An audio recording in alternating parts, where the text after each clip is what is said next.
Are Hexwraiths any good? I can't have a Spooktober without Hexwraiths. Just look at them. Spooky indeed. This is the first Ethereal unit I've covered here, so let's dive in. Please like, subscribe, comment, and consider donating Harvested Souls, converted into local currency, to my Ko-Fi page. Thanks. Costing a hefty 1400 gold to recruit, Hexwraiths cost 350 upkeep per turn by default. On Ultra, you get 60 models per unit with 7,440 health spread between them, not bad for ghostly cavalry. Armor is 0! Physical resistance is 55. This is the basic trade-off you get from the whole Ethereal deal. Leadership is 40, which isn't that hot. Speed, however, is 94, or a little faster on hoof than Vargheists in the sky.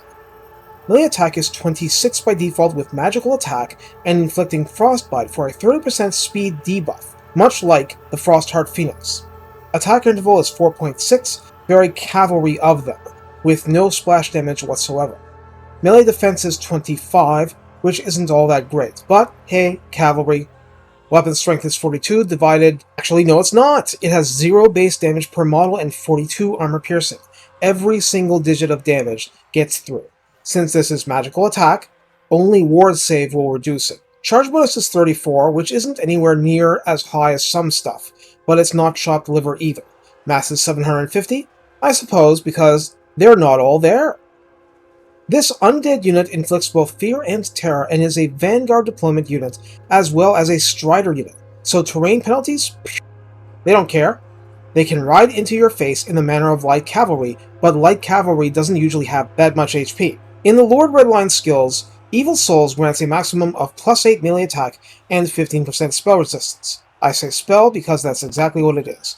Magical attack from rival Hexwraiths, or from, let's say, Bloodletters or Chaos Warriors of Tzeentch, or Silostra's personal army, that all gets through straight past the physical resistance. But this resistance helps with spells, a serious threat to their continued undeath.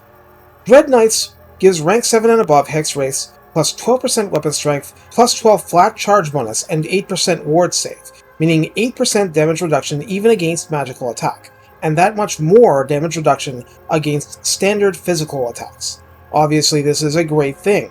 All these buffs are extremely valuable. In the tech tree, Soulbinder reduces upkeep and recruitment cost by 10%, and that's no bad thing. This includes the Raise Dead mechanic.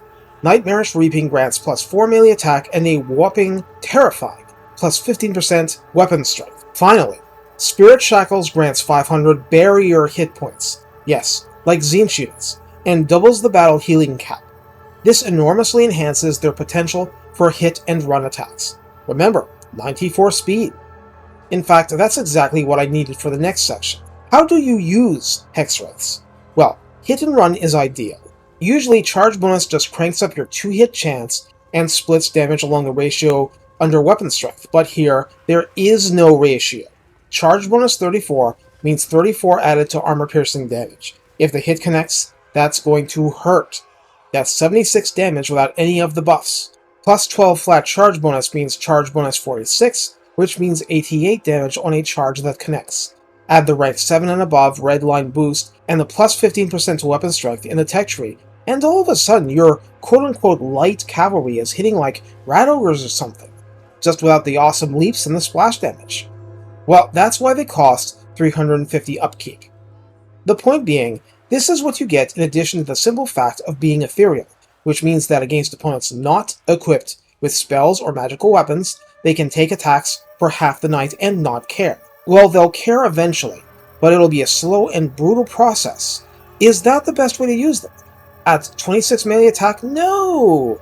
But they'll still dish out okay damage when they connect. It's just that you're underutilizing their damage badly if you keep them stuck in melee, like most cavalry. Sometimes you won't have any choice, of course. If you do keep them in melee, well, you've just used your Hexwraiths as a cavalry anvil.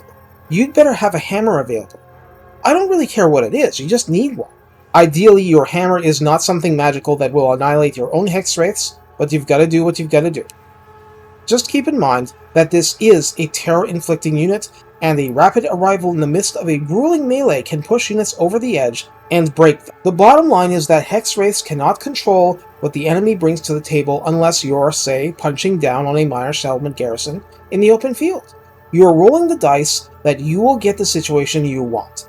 And if you do, minimal care and they can glide under archer and crossbow fire and shrug off the occasional hit, crashing into such units with, ahem, frightening effect. Take care, and have fun scaring the living daylights of your foes, and soon-to-be battle buddies. Hi Necromancer, how have you been?